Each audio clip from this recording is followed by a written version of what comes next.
সকালবেলা ঘুম থেকে উঠে বাচ্চাকে স্কুলে রেডি করে পাঠানোটা খুবই কষ্টের একটা কাজ। তো মেয়েকে ঘুম থেকে তুলে রেডি করে স্কুলে পাঠিয়ে দিয়েছি। আজকে আকাশটাও কেমন যেন মেঘলা, মনে হচ্ছে বৃষ্টি আসবে। সেজন্য আমি কাপড়গুলো আজকে ওয়াশিং মেশিনে ধুবো। ওয়াশিং মেশিনে কাপড় ধুলে কাপড় 80% শুকিয়ে যায়, এরপর বাকিটা বাতাসে শুকিয়ে যাবে। তো এরই মাঝে খালা চলে এসেছে। খালা এসে আমাকে তরকারিটা কেটে দিচ্ছে। আমি এখানে কচুর মুখী বা কচুর ছড়া যে যেটাই বলেন সেটা রান্না করবো ইলিশ মাছের মাথা দিয়ে। আর ওই দিন একটা কচু এনেছিল, সেই কচুটাকে আমি সেদ্ধ করে ডিপ ফ্রিজে রেখে দিয়েছিলাম, ওইটাই রান্না করব এখন চিংড়ি মাছ দিয়ে। তো আমি এখানে এক পাশে মাছের মাথাগুলো ভেজে নিচ্ছি, আর অপর চুলায় আমি কচুটা চিংড়ি মাছ দিয়ে ভাজি করব। আমি প্রথমে চুলায় তেল বসিয়ে দিয়েছি, তেলের মধ্যে পেঁয়াজটা একটু ভেজে নিয়ে রসুন বাটা দিয়ে দিয়েছি। রসুনটা একটু বেশি পরিমাণেই দিয়েছি। এরপরে একে একে গুঁড়া মশলাগুলো দিয়ে এখন এটাকে একটু কষিয়ে নিব। আর এদিকে আমার মাছটাও ভাজা হয়ে গিয়েছে। কচুর জন্য যে মশলাটা কষিয়েছিলাম সেটার মধ্যে এখন চিংড়ি মাছগুলো দিয়ে দিব। দিয়ে চিংড়ি মাছটা কিছুক্ষণ কষিয়ে নিব। এরপর যে কচুটা সিদ্ধ করে রেখেছিলাম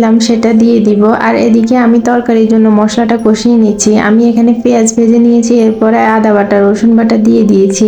দিয়ে কিছুক্ষণ কষিয়ে গুঁড়া মশলাগুলো দিয়ে দিয়েছি। দিয়ে মশলাটা কষিয়ে এবার তরকারি দিয়ে দিলাম। তরকারি দিয়ে তরকারিটা কিছুক্ষণ কষাতে হবে। ওইদিকে আমার কচু রান্নাটাও হয়ে গিয়েছে। আমি এখন ধনেপাতা দিয়ে নেড়ে চেড়ে নামিয়ে রাখবো। আর অপর চুলায় ভাত বসিয়ে দিব। মেয়েকেও স্কুল থেকে আনার সময় হয়ে গিয়েছে। রান্নাটা তাড়াহুড়ো করে শেষ করে মেয়েকে স্কুল থেকে আনতে যেতে হবে। তো তরকারিটা কষানোর মধ্যে আমি মাছের মাথাগুলো দিয়ে দিয়েছি। দিয়ে কিছুক্ষণ কষিয়ে এরপরে ঝোল দিয়ে এখন ধনেপাতা দিয়ে নামিয়ে রাখবো। মেয়েকে স্কুল থেকে এনে এখন আমি বাকি রান্নাটা করব। এখানে আমাদের ছাদ বাগানের কয়েকটা বেগুন আর কয়েকটা ঢেঁড়স হয়েছে। তো এই দুইটা মিক্স করে সাথে একটা আলু দিয়ে আমি এখন চিংড়ি দিয়ে রান্না করব।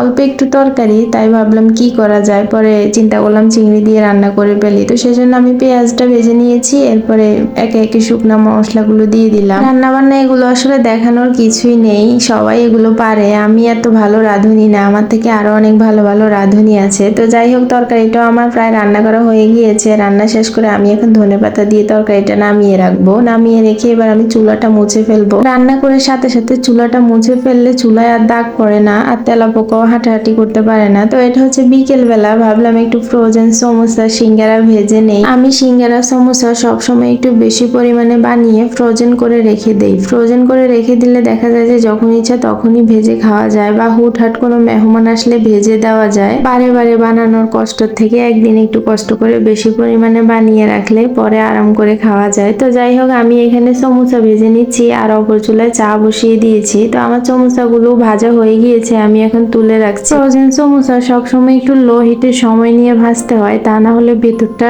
ঠান্ডা থাকবে, উপরটা মচমচে হয়ে যাবে। তো যাই হোক, রাতের বেলা এখন আমার হাজব্যান্ড অফিস থেকে এসেছে। তো আমার একটা পার্সেল এসেছে। আমি একটা শ্যাম্পু অর্ডার করেছিলাম ওর অফিসের ঠিকানায়, সেটা ওনারা আজকে ডেলিভারি দিয়েছেন। তো আজকে এই পর্যন্তই। সবাইকে অনেক ধন্যবাদ। আল্লাহ হাফেজ।